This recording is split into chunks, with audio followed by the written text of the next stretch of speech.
Pia Ildefonso to PVL Pro with Farm Fresh, the Farm Fresh and Converge connection. Ano ba ang ugnayan? Pero bago yan mga huwag kalimutan mag-subscribe at ang notification bell para mag-update kayo dito sa ating channel. Ginulat ng Farm Fresh Foxies ang mga fans sa kanilang surprise announcement ngayong Sabado, June 10 sa kanilang bagong player at walang iba kundi si former Bullpup and Blue Eagle Pia Ildefonso. Yes, walang nag-e-expect sa player transfer na ito dahil out of nowhere may isang outsider ng binild ang maglalaro para sa Foxies. Kung inyong malalaman, ang Farm Fresh ay naunang naipabalit na karamihan mga taga-binild ang bubuo ng team dahil na rin sa presensya ni head coach Jerry Yee. Si Ildefonso ang second official signing ng newest PVL team na ito matapos ni NCAA MVP Mike Ago.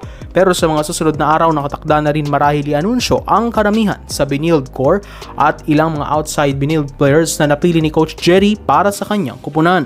Inaasang mga kasama ni Go at Ildefonso sina binild stars Cloan Mondoñedo, Gayle Pascual, Jade Hentapa, Mitch Gamit at marami pang iba sa pamamagitan ng special guest license mula sa Games and Amusement Board. Ito ang pagbabalik volleyball ni Ildefonso matapos ang napabalita noong retirement nito sa volleyball at pag-skip niya sa Season 85 campaign para sa Blue Eagles. Season 84 nang madalang lamang itong ipasok ni Coach O para sa Ateneo bilang universal player. Matatanda ang isang kahanga-hangang atleta si Pia na isang cancer survivor. Bukod dito, ang pagpapahinga niya rin sa volleyball noon ay isang bunga ng di umano mga personal niyang pinagdadaanan sa buhay. Si Ildefonso nga ay kapatid ng kilalang mga basketball stars na sina David Sean Ildefonso at syempre anak ni PBA legend Danny Ildefonso. Which brings curiosity to me. Dahil ito mga ka-Viets, let's connect the dots. Sa tingin nyo, paano kaya napasok o naengganyo si Pia na bumalik sa volleyball? Well, mukhang si Lakay Danny Ai ang sa tingin ko biggest person na nag-impluwensya sa kanya. Why? Dahil sa mga di nakakaalam, ang Farm Fresh ay may tuturing na konektado sa Converge FiberXers, ang newest team rin sa PBA.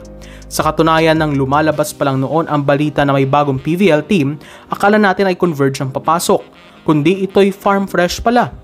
Iba lang ang pangalan at kumpanya pero di umano halos konektado ang mga taong nagpapatakbo sa dalawang teams na ito.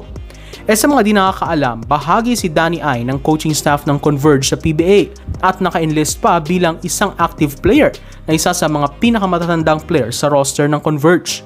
In short, malapit sila kay sa Converge management na maaring malaking rason ng pagpasok ni Pia sa Farm Fresh. Well, di malayo ang mga players sa mga collegiate teams na sinusuportahan din ng mga Lao ang maaring maging bahagi ng PVL team na Farm Fresh in the future. At ang bottom line, di sila kumpanyang basta-basta lang makasali. Dahil with the way Converge moves in the PBA right now, na isang tunay na independent team at handang banggain ang mga bigatin, baka ganyan rin ang galaw ng Farm Fresh sa PVL. They are the new dark horse of the league. So do out mga ka-Viets, for supporting this channel. Please don't forget to subscribe and click the notification bell to update all my coming videos.